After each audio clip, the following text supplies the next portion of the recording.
बहरिया town Karachi में farm houses के साथ 200 से 400 स्क्वायर फीट की अपनी कोई भी दुकान बनवाना चाहते हैं?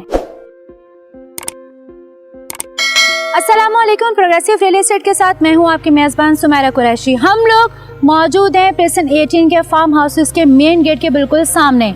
इसके साथ प्रोग्रेसिव रियल एस्टेट ने ग्राउंड प्लस 10 की फॉर्म में अपना एक प्रोजेक्ट सिटी सेंटर के नाम से कर दिया है लॉन्च, जहां के ग्राउंड फ्लोर पर आप मिनिमम 200 स्क्वायर फीट से लेकर मैक्सिमम 400 स्क्वायर फीट की फॉर्म में अपना कारोबार शुरू कर सकते हैं और किसी भी किस्म की अपनी दुकान को आप बुक करवा सकते हैं 4 साल की आसान इकसात पर। हम आपको बताएं कि सिटी सेंटर के बेसमेंट हैं कुल 12 दुकानें। क्या आप इन 12 दुकानों में से अपनी एक दुकान बनाना चाहते हैं? वीडियो में दिए गए कॉन्टैक्ट नंबर पर राब्ता कीजिए।